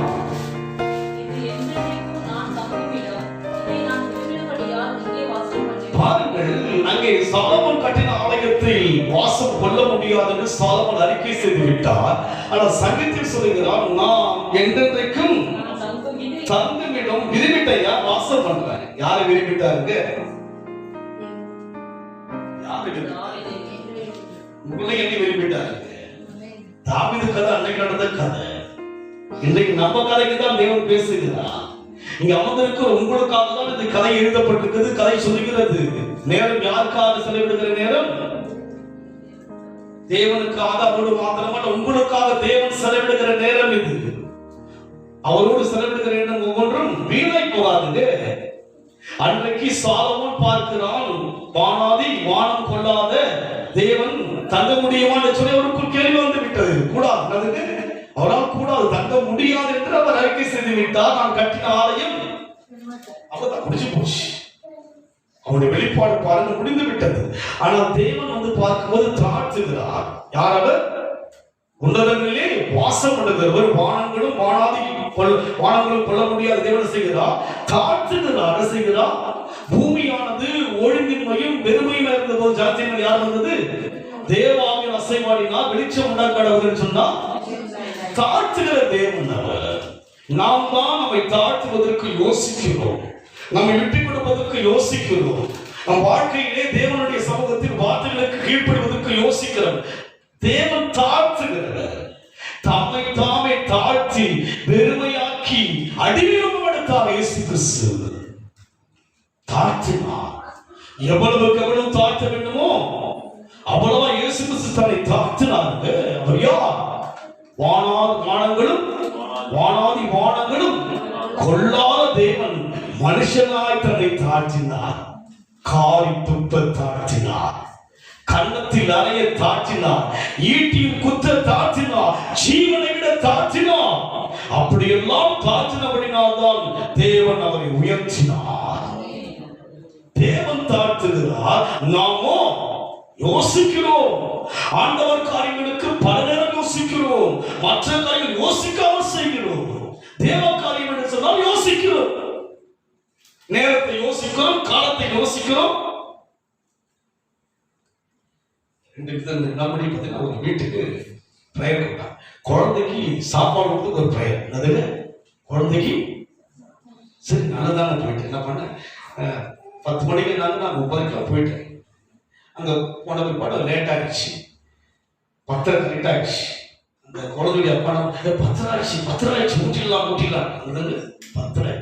சரி நினைச்சு, சரி குழந்தைக்கு சாப்பாடு கூட ஒரு ஜபம் பரவாயில்லையே நினைச்சேன். அப்புறம் 18 டைமை பார்க்குறேன்.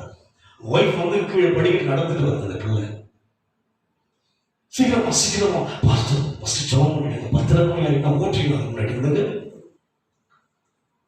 விளங்கலையே தெய்வத்தை, விளங்காம இருக்கிறாங்கல்ல தேவ சேனல்கள் தான் விளங்கல. அந்த பிள்ளை ஜோர்தான்ல போய் ஞானஸ்நானம் எடுத்து போய் இருந்து ஒரு ஊழியர்கள் என்ன பண்ணாங்க, ஜோர்தான் கொண்டு போயிட்டு ஜோர்தான்ல ஞானஸ்நானம் எடுத்து இஸ்ரேல் இருக்கிற யோர்தான் நதியில ஞானஸ்நானம் எடுத்த பிள்ளைய அந்த கணவர் மதிச்சுல படிச்சு நான் என்ன பண்ணுறது மது மாட்டிக்கிட்டேன் என்ன பண்ணுறது ஜெபம் பண்ணி அதுக்கப்புறம் தான் பிரசங்கம் பார்த்தேன். யாருக்கு மதிப்பு இல்லை? தேவனுக்கு மதிப்பு இல்லை. அப்படி நான் போற பண்ண மாட்டேன். நின்றுட்டு நேரம் காலம் நாழிகை என்ன வானங்களும் வானாதி வானங்களும் கொள்ளாத தேவன் நமக்குள் வாசம் பண்ணுகிறாரே. மண்ணான எனக்குள் தேவாவி வாசம் பண்ணுகிறாரே என்று பாடினோம் அல்லவா? மறந்துட்டீங்களா? பாடினோம்.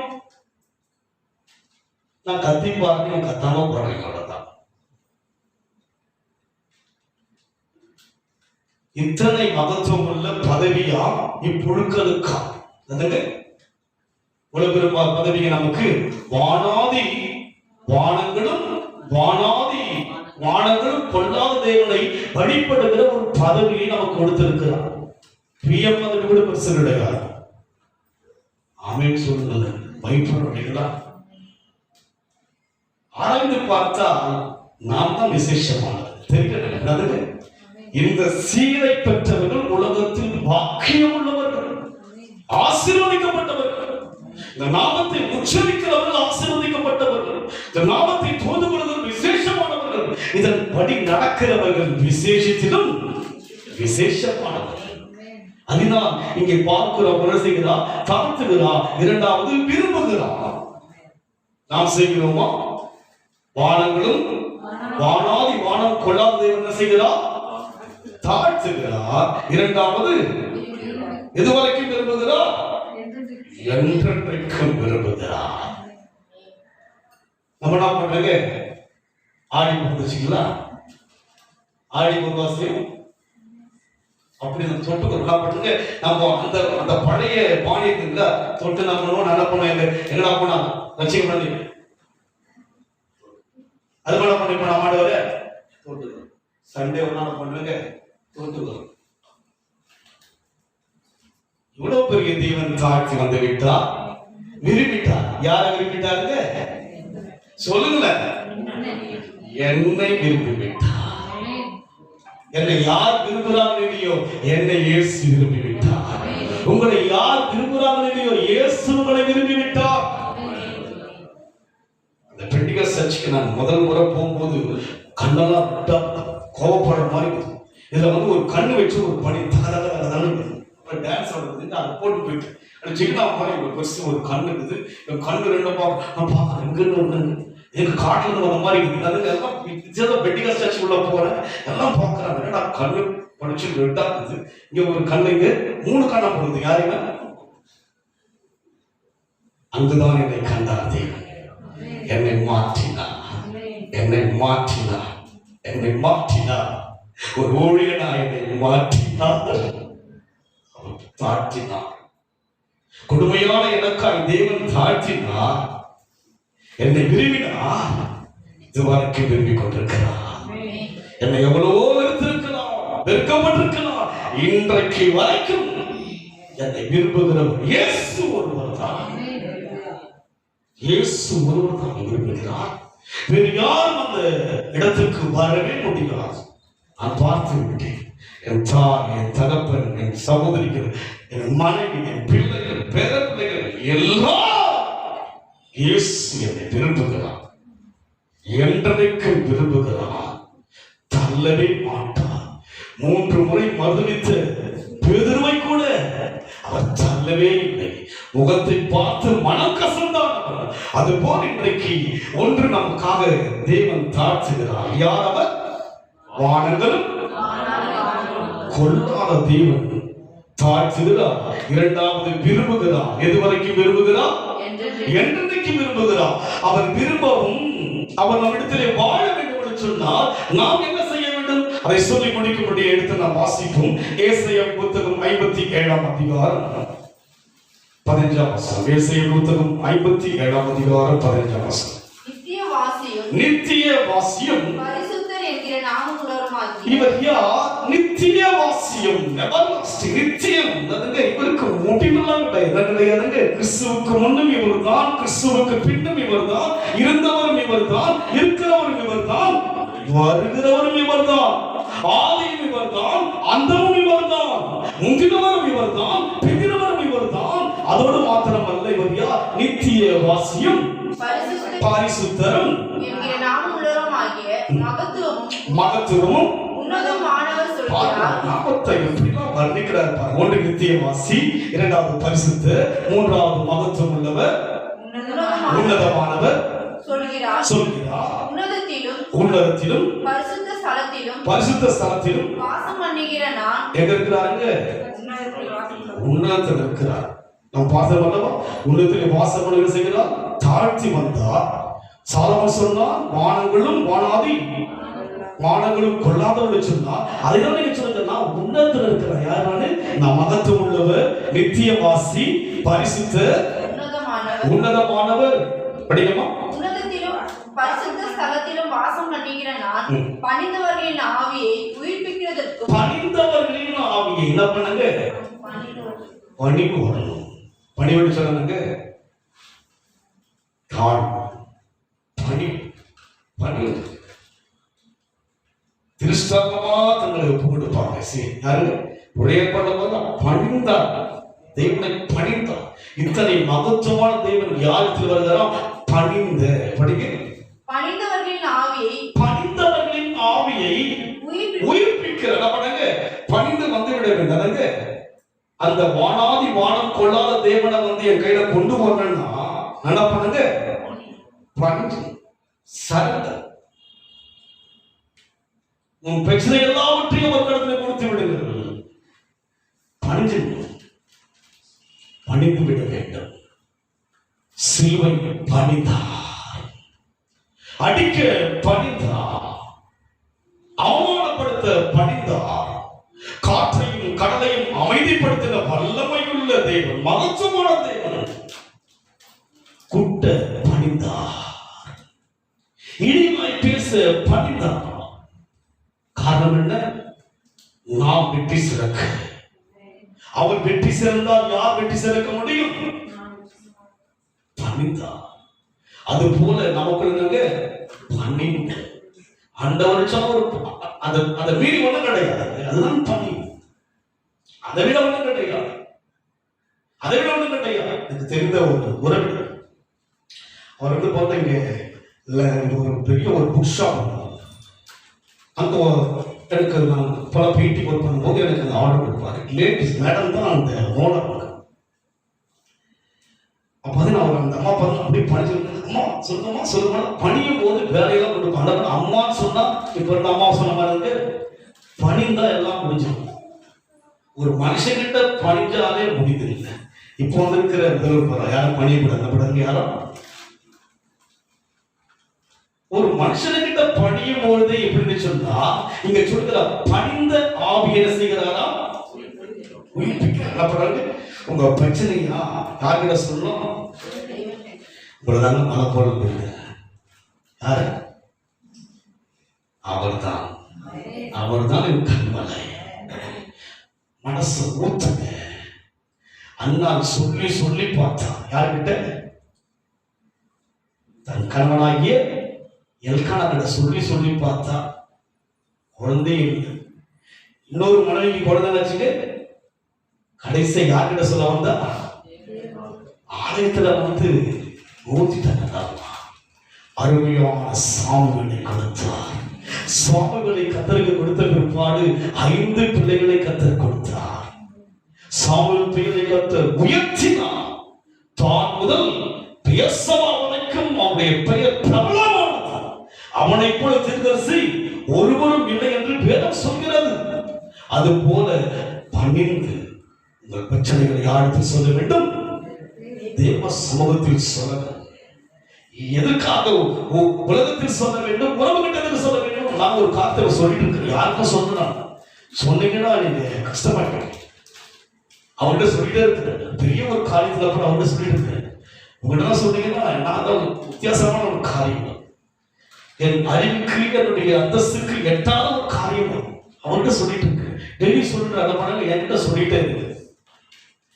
சொல்லிட்டே இருக்காரு. எனக்கு நானே இப்போ பைத்தியம் முடிச்சுட்டு சொல்லிக்கிறேன்.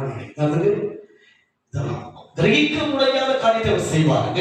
அதுக்கு அறியாத எட்டாத காரியங்களை தேவன் செய்கிறபடினாலே நாம் என்ன செய்ய வேண்டும்? பணிந்த ஆவியை உயிர்ப்பிக்கிறவரும் முறிந்தவர்களின் இருதயத்தை உயிர்ப்பிப்பதற்கும் நொறுங்குண்டு பணிந்த ஆவியுள்ளவர்களிடத்திலும் வாசம் பண்ணுகிறேன். எங்க வந்து பாருங்க, பானங்களும் பானாதி வானங்களும் கொள்ளாத தேவன் சாலமோன் கட்டின ஆலயம் எம்மாத்திரம் என்று அறிக்கை செய்து விட்டார். இப்ப என்ன வந்துட்டார் தேவங்க? நொறுங்குண்ட பணிந்த ஆவிகிட்ட வந்துட்டார். அவன் சொல்லுங்க பார்க்கலாம். அவர்கிட்ட நொறுங்கி அவர்கிட்ட பணிந்து பழகுங்க, உங்களுக்குள்ள வாசம் பண்ணும். அவரு வந்துட்டா போதும் இருக்கலாம். அவன் சொல்லுங்க பார்க்கலாம். அவர் உங்களுக்குள்ள வந்துட்டா அதுக்கப்புறம் என்ன வாழ்க்கையில? இவ்வளவு பெரிய தேவனை நம்ம கட்டுப்பாட்டை கொண்டு வரணும்னா அந்த ரிமோட் நம்ம கையில கொண்டு வரணும். பண்ணாங்க பணிஞ்சிட்டா போதும். மோள அடிக்க, பாட்டு பாட, ஆட்டதான் பணி என்ன பண்ணிருக்கு? ஐயோ ஆலயமே ஆராதிக்க போகணுமே என்ற ஒரு பணி இருக்குங்களா? ஐயோ ஆலயம் அல்லவா, என்னை பார்க்க இயேசு வருவார், நான் அவரை பார்க்க போக வேண்டுமே என்ற ஒரு பணி. பணி இதை வந்து பணி தேவனுக்கு மனுஷனுக்கு தேவனுக்கிட்ட வந்து பணிஞ்சிருக்கு. அவன் வெளியே போயிட்டு யாரும் என்ன பண்ண மாட்டாங்க? வித்தியா கிட்ட வந்து காலில் வந்து முடிஞ்சலாம் வித்தியா சொல்லலாம். பணிச்சா வந்துருவான்.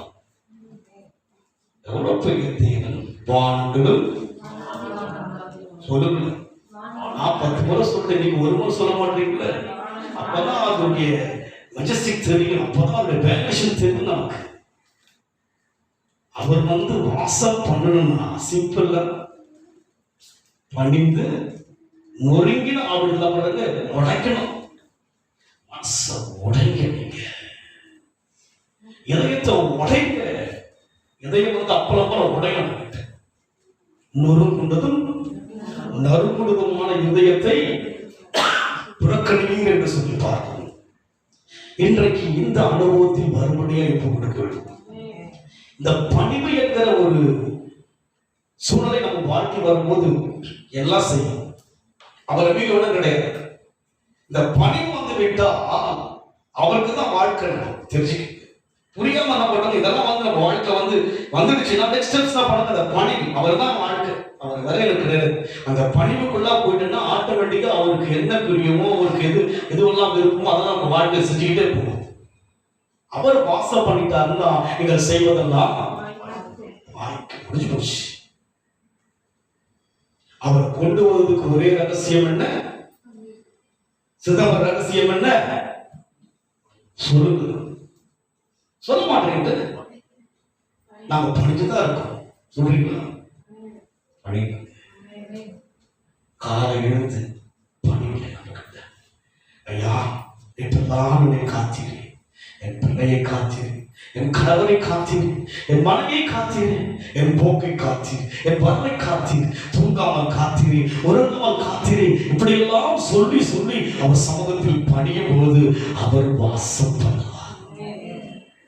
அவன் வந்த நிற்பாடு வேற என்ன யோசிச்சு பாருங்க.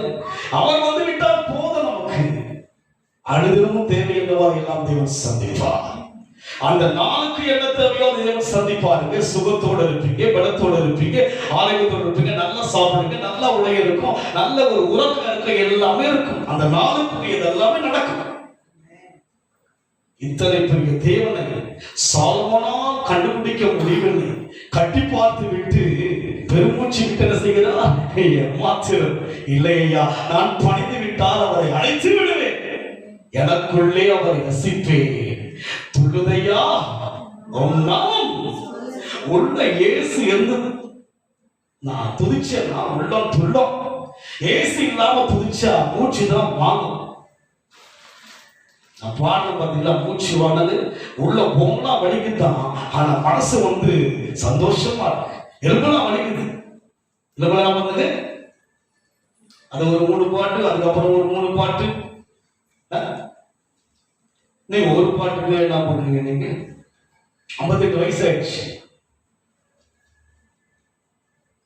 ஆண்டவரை சொல்லும் பொழுது முதிர் வயதிலையும் பசுமையும் புஷ்டி. ஆண்டவருடைய வார்த்தை அப்படிதான் இருக்கிறது. நம் அனுபவத்தில் எவ்வளவு தேடுகிறோமோ அவ்வளவா தேவன் நம்மை ஆசீர்வதிப்பார். கடைசி வாசிக்கிறத முடிச்சிடலாம். நித்திய வாசியும் பரிசுத்தர் என்கிற நாமமுள்ளவருமாகிய மகத்துவமும் உன்னதமானவர் சொல்லுகிறார். உன்னதத்திலும் பரிசுத்த ஸ்தலத்திலும் வாசம் பண்ணுகிற நான், உன்னதத்திலும் பரிசுத்த ஸ்தலத்திலும் வாசம் பண்ணுகிற நான் பணிந்தவர்களின் ஆவியை பணிந்தவர்களின் ஆவியை உயிர்ப்பிக்கிறதற்கும் நொறுங்கினுடைய இருதயத்தை உயிர்ப்பிப்பதற்கும் நொறுங்குண்டு பணிந்த ஆவிகளிடத்திலும் வாசம் பண்ணி. பாருங்க, இயேசு கிறிஸ்து மாம்சமாய் இருந்த போது எரிகோ என்ற அந்த ஊர் வழியை போய்கொண்டிருக்கிறார். அந்த வழியிலே ஒரு குருடன் இருக்கிறான். அவருடைய பெயர் என்ன? பர்த்திமேயு என்கிற ஒரு குருடனை பார்க்கிறோம். வித்தியாசமான ஒரு சத்தம் கேட்கிறது, வேறுபட்ட ஒரு சத்தம் கேட்கிறது. குருடனாய் இருந்தபடியினாலே செவிகளிலே சத்தத்தை உணர முடியும் தவிர அவனால் பார்க்க முடியவில்லை. பக்கத்தில் இருக்கிற ஒரு மனிதனை கேட்கிறான், என்ன ஒரு விசேஷமான சலசலப்பான ஒரு சத்தம் கேட்கிறேன்னு சொல்லும் போது அவன் சொல்லுகிறான், இயேசு நசரேயனாகிய இயேசு அப்படி போயிட்டு இருக்கிறார். அவனுக்கு தெரிந்தது, அவன் கண்ணால் பார்த்தவன், செவிகளால் அவருடைய வல்லமைகளை கேட்டவன், காணாமல் நடந்த காரியத்தை கேட்டவன், அநேக காரியங்களை கேட்டவன். கேட்டபடினால இயேசு அந்த வழியில் வந்து விட்டார். விடக்கூடாது. யாரை விடக்கூடாது? இயேசு விடக்கூடாது. அவர் யார்? உன்னதத்திலே வாசம் பண்ணுகிற தேவன். என்னுடைய எரிகோ வழியை வாசம் பண்ணி போய்கொண்டிருக்கிறாரே, என் வழியாய் போகிறாரே, மாம்சமாய் இருக்கிறவர் நடந்து போகிறாரே, விடக்கூடாது. பார்க்க முடியாத குருடன், இரண்டாவது அற்பமான ஒரு மனிதன் கடந்து போகிறார். அவன் கூப்பிடுகிறான். கூப்பிட்ட போது சீஷர்கள் தடை செய்கிறார்கள். கூப்பிடாதே, அவர் உன்னை தாண்டி சென்று விட்டார். இயேசு சென்று விட்டார், தாண்டி சென்று விட்டார். அவன் விடவில்லை. அவன் அதிகமாய் கூப்பிட்டார். சென்றவர் திரும்பி வந்தார். சென்றவர் நின்று விட்டார். அங்கே நான் ஜெபிக்கும் போது சொன்னாங்க, நான் ஒரு பக்தியா, நான் யாருன்னா நின்று விட்டார். சீசர்கள் பார்க்கிறார், முகமே மாறிவிட்டது அவனுக்குள்ளாக. இவன் கூப்பிட்டு நிற்க வைத்து விட்டானே. அருகில் அழைக்கிறார், கண்ணை திறக்கின்றார். கண்கள் திறக்கப்படுகிறது. பணிந்த ஆவி, ஒரு பிச்சைக்காரர், ஒரு குருடன் வாசம் பண்ணினாரா? தேவன் தொட்டு அவனை சுகமாக்கினார். அதுபோல் இன்றைக்கு உங்கள் வாழ்க்கையில் தேவன் நடக்கின்ற காலம் இது. நாம் அவரை விட்டுவிட்டால் அவர் கடந்து போய் விடுவார். நமக்கு கொடுக்கப்பட்ட ஒரு வாய்ப்பு இது. நமக்கு கொடுக்கப்பட்ட ஒரு காலம் இது. இந்த காலத்தில் மௌனமாக இருந்தால் ரட்சிப்பு. அவன் அதற்றின போது மௌனமா இருந்து விட்டால் குருடனாகத்தான் இருந்திருக்க முடியும். இல்லை இல்லை, என் காலம் இது, எனக்கும் தேவனுக்கும் உள்ள உறவுடைய நேரம் இது. இதை விட்டுவிட்டால் அவரை பிடிக்க முடியாது. காரணம் பாருங்க, இதுதான் காலம் தேவனை அறிவதற்கு சரியான நேரங்கள் இது. வேதத்தை படிப்பதற்குரிய ஒரு சூழ்நிலைகளை தேவன் உண்டாக்கி இருக்கிறார். இன்றைக்கு துதிப்பதற்குரிய நேரத்தை உண்டாக்கி இருக்கிறார். இந்த காரியமே நமக்கு பயன்படுத்தாவிட்டால் வேற என்ன காரியம் யோசிச்சு பாருங்க. காலத்தை பிரயோஜனப்படுத்திக் கொள்ள வேண்டும். அவன் நேரத்தை கரெக்டா பண்ணாங்க, விடல. வானங்களும் நின்றுட்டாங்க. பிச்சைக்காரனுக்கு நின்று விட்டார், குருடனுக்கு நின்று விட்டார். பணிந்த மனுஷன் அவன், எளிமையான மனுஷன் அவன். அதைத்தான் இங்க சொல்லுகிறார், பணிந்து நொறுங்கின ஆவிடத்தில் செய்கிறீங்கன்னா மாம்சமா இருந்து கவர் பண்ணிடாது. 110 ஒரு பணிபவனுக்குள்ளாக நீர் என் வீட்டுக்கு வர நான் பார்த்தேன். நல்ல நீங்க ஒரு வார்த்தை சொன்னா அந்த பணியை பார்த்து இயேசு ஆச்சரியப்பட்டார். வேதம் சொல்கிறது, அவன் சொன்ன வார்த்தையை கண்டு சீஷர்களை திரும்பி பார்க்கிறார். உங்களுக்குள்ள இந்த விசுவாசம் இல்லையே. அவன் சொன்ன அந்த நேரமே அந்த வேலைக்காரன் சுகமாகிறான். 100க்கு அதிபதி மனம் என்ன? பணிந்த காணானிய ஸ்திரியை குறித்து பார்க்கிறோம். என்ன சொல்றா? நாய்க்கு போடுகிறது துணிக்கையில் விடுகிற அந்த துணிக்கை எனக்கு போதையா. நாய் சாப்பிடுவது போல பண்ற மேஜில் இருக்கிற ஆகாரத்தில் போட முடியாது. நாய்க்குட்டிக்கு நானு போட முடியாது. பிள்ளைகளுக்குரிய ஆகாரம் இது. நம்ம சொல்ல அந்த துணிக்கு கீழே இருப்பதுங்களா பணிவு சுகமடைந்தா. அது போல நாம் எப்படி இருக்கணுங்க? ரகசியம் தான். தேவன்கிட்ட பணிவதற்கு என்ன நம்ம யோசிச்சு பாருங்க. ரகசியம் இது. நீங்க ஆரோக்கியமா இருக்கணும், நீங்க சுகமா இருக்கணும், நீங்க சந்தோஷமா இருக்கணும், இதெல்லாம் ரகசியம். அவர் பெருமைக்கு அல்ல, நம்முடைய நன்மைக்கு தேவன் சொல்லுகிற வழிகள் இதெல்லாம். பணிந்த ஆவிடத்திலே தேவன் செய்கிறார், வாசம் பண்ணுகிறார். அங்கே அவன் சொல்லுகிறான், கடைசி முடிச்சிருவோம். 1 ராஜாக்கள் 8ஆம் அதிகாரம் 20 வாசிக்க, சீக்கிரம் வாசிக்க. தேவன் மெய்யாக பூமியிலே வாசம் பண்ணுவாரோ, பூமியிலே வாசம் பண்ணுவாரோ, இதோ வானங்களும் வானாதி வானங்களும் உம்மை கொள்ளாதே. நான் கட்டின இந்த ஆலயம் எம்மாத்திரம். பூமியிலே வாசம் பண்ணுவாரோ. வாசம் பண்ணுவாரோ பண்ண மாட்டாங்க. யார் உள்ள பண்ணுவாருங்க? பணிந்த எனக்குள்ள வந்துடுவார். ராமன் சொல்ல பார்க்கலாம். அவ்வளவு பெரிய தேவன் இறங்கி வந்துருவார். சாலமோனுக்கு தெரியல அந்த வெளிப்பாடு. சாலமோனுக்கு அந்த ரகசியம் தெரியல. அன்றைக்கு மாத சாலமோனுக்கு ஒரு பேப்பர். ஆமென் சொல்லுங்க பார்க்கலாம். இன்றைக்கு வாழ்ந்த எனக்கு அந்த வெளிப்பாடு தெரிந்து விட்டது. ஆமென் சொல்லுங்க. ஞானவானாகிய சாலமோனுக்கு தெரியல. தேவன் ஞானிகளை வெட்கப்படுத்தும்படிக்கு பேதைகளை தெரிந்து கொண்டார். இழிவாளர்களை தேவன் தெரிந்து கொண்டார். அதனால் இன்றைக்கு உங்கள் வீட்டிலேயும் உங்களுக்குள்ளும் தேவன் வாசப்படுகிறார். பணிந்தே இருப்போம், நொறுங்கியே இருப்போம். தேவசமுதிரம் போகும்போதும் நொறுங்க. ஆண்டவரே இதெல்லாம் இப்படி என்ன காத்தீங்க, இந்த பிரச்சனை எப்படி தீர்த்தீங்க ஐயா, இந்த காத்து எப்படி சமைச்சீங்க. ஒரு தோத்திரம் ஸ்ரீநாதுக்கு டிவியில போட்டு 1000 சோதனை என்ன பண்ணுங்க, எல்லா வேலையும் முடிச்சிடுறோம். என்ன பண்ணணும்? 1000 சோதனை பண்ணி போட்டு என்ன பண்ணுறது? அவர்கிட்ட 2 தோத்திரம் என் ஆத்துமாவே எப்போ முடிப்போம். என்ன பண்ணுது? நான் வந்து ஒரு 2 நாள் பண்ணிட்டு இருக்கும்போது தான் திருட்டு ஒரு 1.5 மணிக்கு முடிச்சிடலாமா? சரி முடிச்சிருச்சு. கருத்தான ஜெபம் அவசியம். ஆனா நான் பணிந்த அனுபவத்தில் செல்வோம். உடச்சி கொடுங்க. உங்க தேவை எதுவா இருந்தாலும் சந்திப்பாருங்க. சகோதரி நல்லா சாட்சி சொன்னாங்க. யார்கிட்ட பிரச்சனை? ஒரு முகமதியர் கிட்ட பிரச்சனை. யார்கிட்ட? வெட்கப்படுத்தவில்லை. தேவன் இன்றைக்கு நமக்குள்ளே வாசம் பண்ணுகிறார்.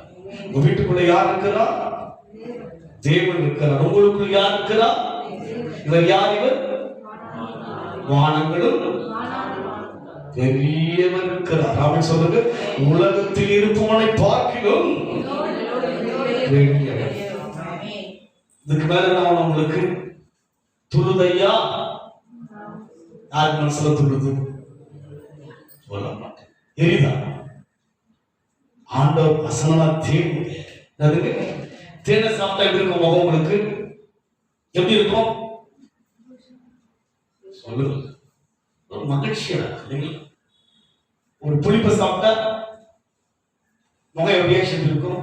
ஒரு கசப்பை சாப்பிட்டா தேன். இது என்ன? இது தேங்க. சுவைக்க முடியாத தேவன் நம்மை அழைத்திருக்கிறார். கர்த்தர் நல்லவர் என்பதை நீங்க பைபிள படிச்சுக்கிட்டே இருந்தீங்கன்னா ஒரு ஒரு சுவைக்கிற அனுபவம். அப்படியே அந்த கடவுளை வந்து அப்படிங்கிற மனசுல பார்க்காம இவ்வளவு பெரிய நபரா என்கிட்ட இருக்கிறார். இவர் படிச்சுட்டே வரனாரு. இப்போ மறுபடியும் படிக்கும் போது பார்க்கிற இந்த ஒரு வார்த்தை அதிகமாய் தோணுது. இவ்வளவு பெரிய தீவனை செய்கிறாரு. படித்தவங்க கிட்ட வந்துடுறாரு. நம்ம 7 வருஷம் கண்ணால பண்ணாங்க, அங்க போகல. ஆனா இன்றைக்கு படிச்சிட்டீங்கன்னா வந்து விடுவார். வீட்டுக்குள்ளே தங்கி விடுவார். எது வரைக்கும் தங்குவார்? என்றதுக்கு. ஆபிரகாமோடு தங்கினா, ஈசாவோடு தங்கினா, யாக்கோபோடு தங்கினா, அது போல உங்களோடு தங்குவா, உங்கள் பிள்ளைகளோடு கூட தங்குவா, பிள்ளைகளின் சந்ததியா தங்கிட்டே இருக்கலாம். கண்களை விடுவோமா? கர்த்தரை நோக்கி பார்க்கலாம். வானங்களும் வானாதி வானம் கொள்ளாத தேவன் தங்க முடியுமா? உங்களுடைய தேவன் தங்கி இருக்கிறார். உங்களுக்குள்ளே தேவன் வாசம் பண்ணுகிறார். உங்கள் குடும்பத்தில் உங்கள் வீட்டிலே தேவன் வாசம் பண்ணுகிறார்.